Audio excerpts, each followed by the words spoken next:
바울이 디모데에게 그리스도의 좋은 병사가 되고 또 경기하는 자가 또 법대로 경기해서 승리의 면류관을 얻듯이 또 수고하는 농부가 정말 곡식을 먼저 받는 것처럼 그렇게 열심히 복음을 위해서 자신과 함께 고난을 받으라고 그렇게 어저께 명령을 하면서 그 고난으로 초대를 했습니다. 사랑하는 아들을. 그 이유는 그 길이 확실하고 끝이 승리인 것을 확신하기 때문에 복음이 바로 구원과 정말 영원한 영광에 이르도록 하는 것이기 때문에 그렇게 하라고 이야기를 어저께 했죠. 그래서 이제 결국은 이제 복음을 위해서 싸우라는 얘기 아닙니까? 고난을 받으라, 싸우라. 그 얘기를 어저께 했는데, 이제 그 싸우는 이제 대상들이 어제 보면은 예를 들어서 이제 바울이 이렇게 지금 감옥에 갇히지 않았습니까? 그래서 그 원수가 결국은 이제 바깥에 있는 그런 정말 믿지 않는 사람들, 세상의 세력들일 수가 있는데 그것이 이제 바깥에만 있는 것이 아니죠. 그래서 이제 이 디모데한테 그 싸우는 어떤 그런 대상에 대해서 누구랑 싸워야 되는지 또 어떻게 싸워야 되는지 그 이야기를 구체적으로 지금 현재 에베소 교회에 있는 이 디모데한테 그것을 상황을 적용을 시키는 얘기가 오늘 이제 2장 14절부터 이제 나오기 시작합니다. 그것이 적어도 이제 3장 9절까지 이제 우리가 디모데전서 1장에서 자세하게 살펴봤던 그 거짓 교사들에 대한 이야기가 나오기 시작합니다. 결국 이제 디모데는 이제 교회 안에서 지금 이 에베소 교회를 바로 세우는 일을 하기 때문에 싸움이 그 안에 있는 것이죠.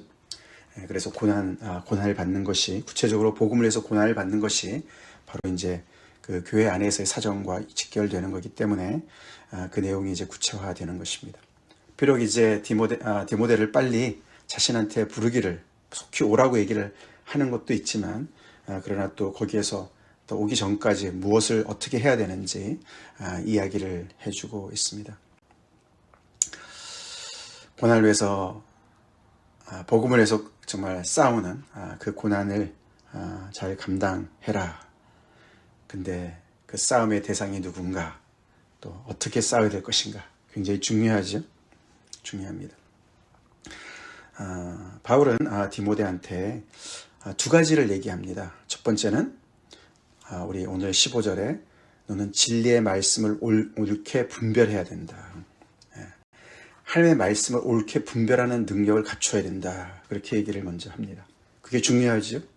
그래서 말다툼이나 일으키는 그런 망령되고 헛된 말을 하고 있는 거짓 교사들과 구별되어서 확실한 복음의 말씀을 잘 알아야 된다. 그렇게 얘기를 합니다.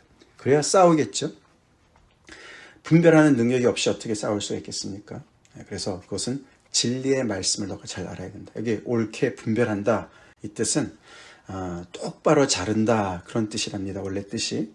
그러니까 뭐 종이를 자르든 나무를 자르든 똑바로 자를 수 있는 어떤 그런 능력을 얘기하는데 진리의 말씀을 이렇게 올바로 잘 알아야 되는 그런 것을 얘기하고 있죠. 그러면서 동시에 부끄러울 것이 없는 일꾼으로 인정된 자로 자신을 하나님 앞에 드리기를 힘써야 된다. 너가 먼저 이런 사람이 돼야 돼. 그래야지 너가 그 교회에서 에베소 교회에서 그 거짓 교사들과 잘 싸우고 교회를 세울 수가 있어. 부끄러울 것이 없는 일꾼이다.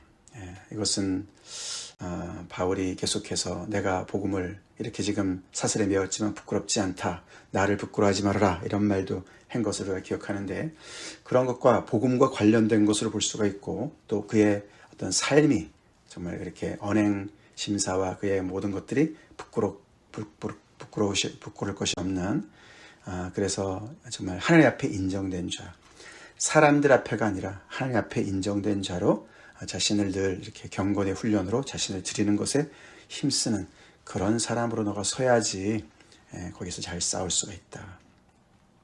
사실 이제 그 이야기는 조금 더 자세하게 이제 20절부터 오늘 26절까지 자세하게 나오죠.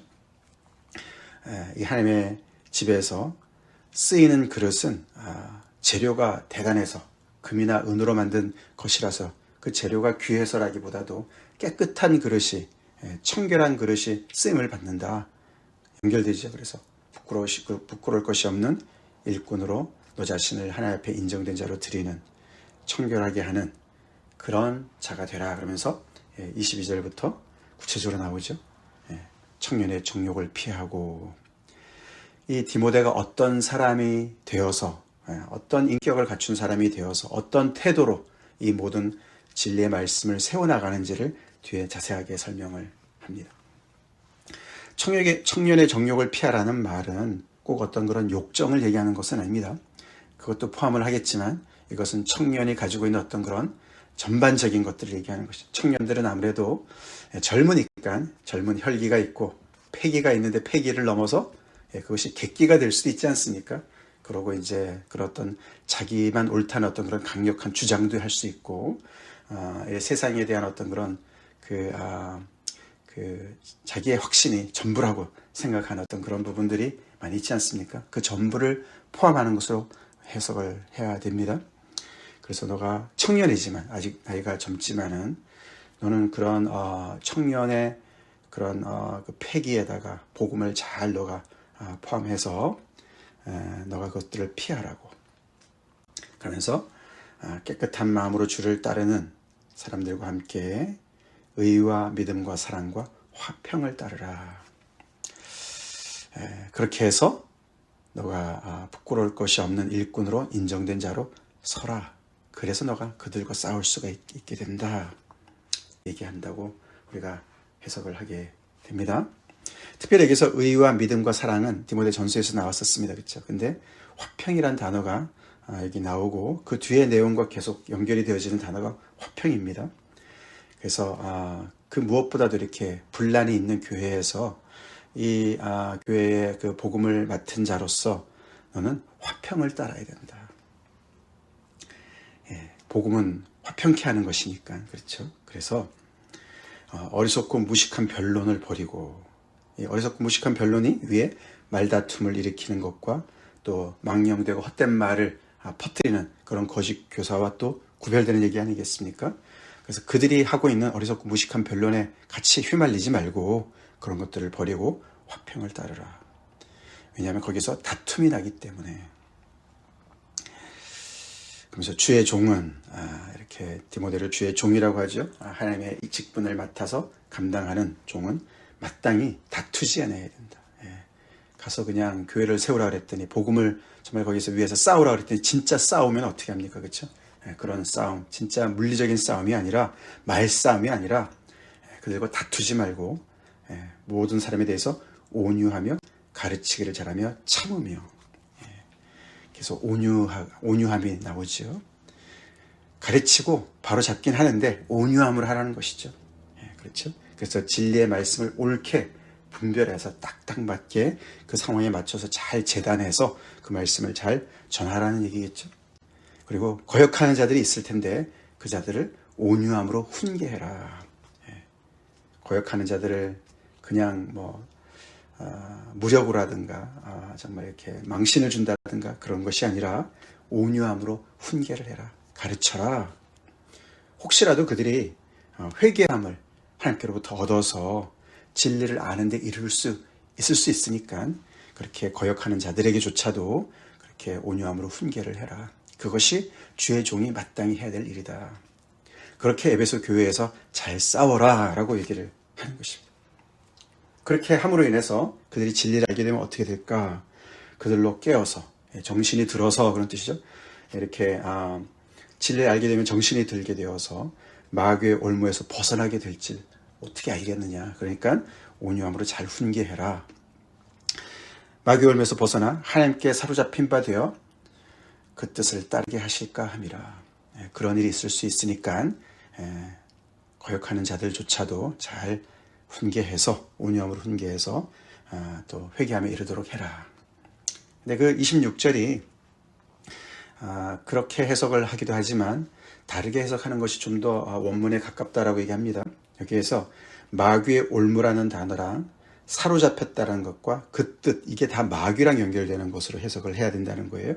다시 말해서 이제 제가 해석을 한다면 마귀의 올무에 사로잡혀서 마귀의 뜻을 따르는 것으로부터 깨어나도록 하나님께서 하실 것이다. 그래서 이게 마귀의 올무에 사로잡혀서 마귀가 강제로 끌고 가면서 그 마귀의 뜻을 따르도록 하는 그 정신, 그런 잘못된 것에서부터 그가 깨어나도록, 회개해서 깨어나도록, 그래서 하나님께로 올 수 있도록 할 수 있겠다. 그렇게 해석하는 게 맞다 그래요. 자, 그렇게 이제 이 디모데의 역할이 너무너무 중요하죠. 너무너무 중요합니다. 그래서 그가 이것을 위해서 고난을 받고 이것을 위해서 열심히 싸우라고. 그것이 그가 싸워야 될 영적인 전쟁이고, 경기에 임하는 그 게임의 룰이고, 그리고 열심히 수고해야 되는 그의 정말 바친 것이죠. 그의 논인 것이죠.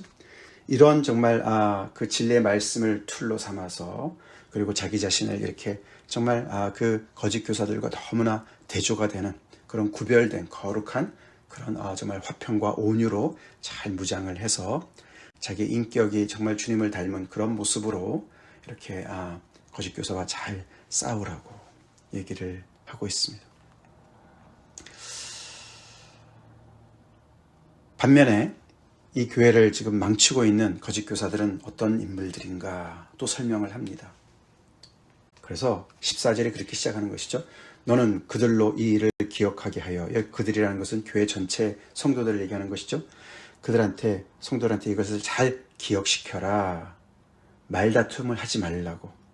이 일을 기억하게. 이 일이라는 것은 앞에 전체적인 내용도 되겠지만 특별히 어저께 본문의 11절부터 13절까지 이야기죠.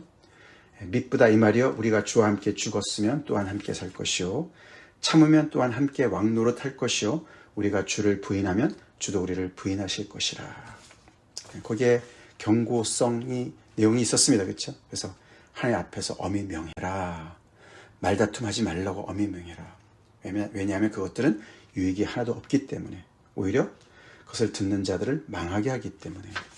그래서 망한다는 주를 부인하는 데까지 이를 수 있게 하는 그런 어떤 잘못된 그런 가르침이라는 것이죠. 그래서 여기 보면은 특별히 이제 이 말다툼을 일으키는 이 말이 과연 뭘까? 진리의 말씀과 반대되는 얘기가 뭘까? 특별히 여기 16절에 망령되고 헛된 말을 버리라고 그랬는데 그 말이 뭘까? 그게 뭐기 때문에 이렇게 듣는 자들을 망하게 하고 경건함에 이르지 않도록 점점 더 반대로, 경건하지 아니하며 점점 더 나아가. 정말 처음에는 경건하면서 비슷한 모양을 갖춘 것 같은데 점점 더 반대로 더 악해지는, 정말 이렇게 더 아주 심화되는 그런 데로 나가게 하는 것이 과연 뭘까? 그게 뭐길래 그들의 말은 악성 종양이 퍼져나간 것 같다라고 얘기할까? 교회 안에 악성 종양이 퍼지는 거예요. 마치 무슨 팬데믹이 퍼지듯이 그렇게 정말 이렇게 암세포가 퍼지는 것처럼 막 퍼져나간다는데 그게 과연 뭘까? 그 중에 후메네오와 빌레도가 있다 이렇게 얘기합니다. 또 구체적으로 사람의 이름을 2명을 거론하죠.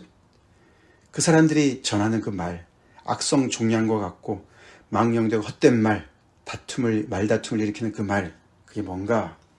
그게 진리에 비춰봤을 때 그릇된 말인데, 구체적으로 그 내용이 18절에 나오죠. 부활이 이미 지나갔다 라고 얘기하는 말이라는 거예요. 부활이 이미 지나갔다. 그것이 진리를 어긋나게 하는 그릇된 말이고, 악성 종량과 같은 말이고, 망령되고 헛된 말이고, 말다툼을 일으키는 말이어서 그것이 듣는 자로 하여금 망하게 하고 점점 더 경건으로부터 반대로 가서 점점 더 악화시키는 그런 말이다. 그렇게 얘기를 합니다. 그것을 전파하는 자들이 거짓 교사들이라는 것이죠. 부활이 이미 지나갔다라는 말이 아까 조금 전에 읽어드렸던 어제 본문 그 말과 비교해 봤을 때 무엇이 잘못되었습니까? 우리 미쁘다 이 말이야. 그 말 다시 한번 읽어보겠습니다. 우리가 주와 함께 죽었으면 또한 함께 살 것이요, 참으면 또한 함께 왕노릇할 것이요. 여기서 그렇죠? 이미 왕노릇 한다는 거 아닙니까? 그렇죠? 부활이 이미 이르렀다 이 말은 그렇죠? 그러니까 참을 필요가 없다 그렇게 얘기하는 것이죠. 그렇죠? 그러니까 지금은 고난 받을 필요가 없어. 이미 우리가 부활이 임했는데 그런 말입니다. 이게 그 초대교회 당시에 이미 이때가 지금 디모데후서 이 당시만 해도 벌써 이것이 그런 잘못된 가르침이 벌써 이렇게 많이 퍼져 있었던 것 같습니다. 우리가 데살로니가 전후서도 결국은 이 부활과 관련된, 주님의 재림과 관련된 그런 잘못된 이단 사설이 있었던 거 아닙니까? 그렇죠? 그리고 고린도 교회에서도 그렇죠. 예, 그래서 이미 부활한 것처럼 그렇게 해서 영적이다 못해 정말 완전히 아주 그냥 모든 것들이 다 그냥 자기들이 천사가 된 것처럼 그렇게 정말 이 성령의 어떤 그런 그 은혜를 잘못 해석을 해서 완전히 그냥 스피리추얼하다 못해서 아주 오버 스피리추얼한 그런 사람들이 있지 않았습니까? 이 사람들이 이제 결국은 이미 부활이 임했고 모든 것이 다 완성이 됐기 때문에 우리는 더 이상 고난받을 필요 없고 이게 바울처럼 저렇게 정말 고난받으면서 저렇게 고생할 필요 없고 그런 얘기죠. 더 나아가서는 어떻게 됩니까? 그러니까 데살로니가 교회에서는 일할 필요도 없고 그러지 않았습니까? 이거는 이제 헬라 철학의 이원론의 영향을 받은 거라고 그럽니다. 그래서 이 물질 세계와 영의 세계를 이렇게 따로 분리시키는 그런 어떤 그 이원론의 영향을 받아서 이 부활의 어떤 영의 부활만을 강조하면서 육신을 점점 더 이렇게 그냥 무시하고, 그러니까 당연히 그렇죠. 정결한 마음, 또 이렇게 정결한 생활 이런 것들을 무시하지 않겠습니까? 그래서 육신의 고난 같은 것 이런 것들을 무시하는 거 아닙니까? 근데 이 바울은 부활이 이제 고린도 교회에서도 그 부활에 대해서 이야기할 때 그렇죠. 육체의 부활을 강조하지 않습니까? 그리스도의 부활은 이미 임했지만, 그래서 부활의 그 승리는 이미 시작되었지만, 그러나 완성된 것은 아니다. 그렇죠? 이 부활이 온전히 완성이 되어서 우리의 이 몸도, 정말 썩을 이 몸도 주님의 신령한 몸을 본받아서 육체의 부활을 온전히 이루는, 그래서 이 모든 것을 다 완성하실 하나님의 나라가 올 것이다. 이미 임했지만 아직 아니다. Already, but not yet. 이 두 가지 긴장 상태를 계속 얘기하는데 이들은 그것을 무시하는 것이죠. 이게 부활이 이미 지나갔다. 별것 아닌 것 같은데 이것이 믿음을 망가뜨리는 것이다. 경건으로부터 멀리 벗어나게 하는 것이고 악성 종양처럼 교회를 무너뜨리는 그런 암세포와 같은 것이라고 얘기를 합니다. 부활신앙, 어떤 자세로 우리가 부활신앙을 갖는 건가, 이것이 우리의 신앙생활에 얼마나 중요한 건지 모르겠습니다. 그렇죠? 그래서 구체적으로 이 거짓 교사들의 가르침을 여기서 이렇게 언급을 합니다. 그런 자들과 구별되어서 너는 진리의 말씀을 잘 옳게 분별하고 그들을 잘 온유함으로 훈계해서 그들이 진리에 이르도록, 그리고 전체 모든 사람들이 이 앞에 말, 조금 전에 미쁘다 이 말이야, 이 말씀을 잘 알고 지금은 우리가 왕노릇할 때가 아니고 지금은 참을 때다, 인내할 때다, 고난을 받을 때다. 복음을 따라서 정말 내가 내 자신을 정말 더욱더 정결하게 하고 이 경건의 삶에 온전히 이루도록 나를, 내 자신을 깨끗하게 하는 그런 정말 영적인 싸움에 정말 임할 때다라고 얘기를 한다는 것이죠. 그러면서 우리 오늘 본문 19절에 그런 믿음을 무너뜨리는 사람들이 있는데 그렇다고 너네가 불안해하지 마.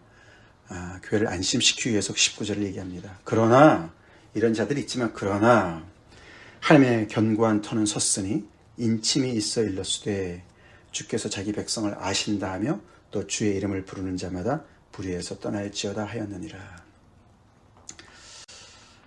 교회 안에 거짓 교사들이 있고 그들의 영향을 받아서 믿음에 떠날 수도 있고, 믿음을 무너뜨리는 사람들의 영향을 받아서 악성 종양에 걸릴 수도 있는 그런 상황이기 때문에 교회에 있는 사람들도 불안하고 또 디모데도 정말 이렇게 불안할 수가 있지 않겠습니까? 그런 불안해하는 그 성도들한테, 또 디모데한테 바울이 확신을 심어주는 것입니다. 그러나 이 모든 일에 하나님께서 주도권을 잡고 계시는 거야. 그러니까 불안해하지 마. 신경 쇠약증에 걸리지 마. 그런 뜻입니다. 왜냐하면 하나님의 견고한 터는 이미 서 있다. 그리고 견고한 터라 그러니까 어떤 그 건물을 얘기하는 것 같지 않습니까? 거기에 인침이 있다. 그 견고한 터에 인침, 하나님께서 인을 쳤다는 것이죠. 도장을 꽝 찍었다. 이거는 내 거야. 그렇게 말씀을, 하나님의 어떤 그런 소유권을 주장하시는 그런 표식이 있다. 그게 이제 하나님의 어떤 그 견고한 터, 집이 있는 것을, 어떤 건물을 하나님의 것이라고 딱 이렇게 도장을 찍어 놓은 것을 얘기하는데, 그 도장의 내용이 뭐냐? 두 가지로 얘기를 합니다. 그 도장의 첫 번째는 주께서 자기 백성을 아신다. 하나님께서 당신의 택한 자들을 아신다는 뜻이죠. 그렇죠? 아무리 이렇게 거짓 교사들이 영향을 끼치고 악성 종양이 퍼지는 것 같고, 그래서 믿음이 떠나는 사람들이 있는 것 같지만, 그러나 하나님께서는 당신의 백성을 아신다는 거죠. 하나님께서 택하신 자들을 아신다는 것이죠. 그러니까 안심하라는 것이죠. 그렇죠? 하나님께서 지키신다는 것이죠. 여기서 백성이 하나님을 아는 것과 하나님께서 백성을 아는 것과는 같은 내용 같지만 아니죠. 그렇죠? 주체가 다릅니다. 주께서, 하나님께서 자기 백성을 아신다. 그 말은 백성을 책임진다. 그런 뜻 아닙니까? 그렇죠? 백성들이 이렇게 주를 안다. 그런 내용도 중요하겠지만 그보다 훨씬 더 중요한 것이겠죠. 그래서 주께서 자기 백성을 아신다. 그러니까 염려하지 마라.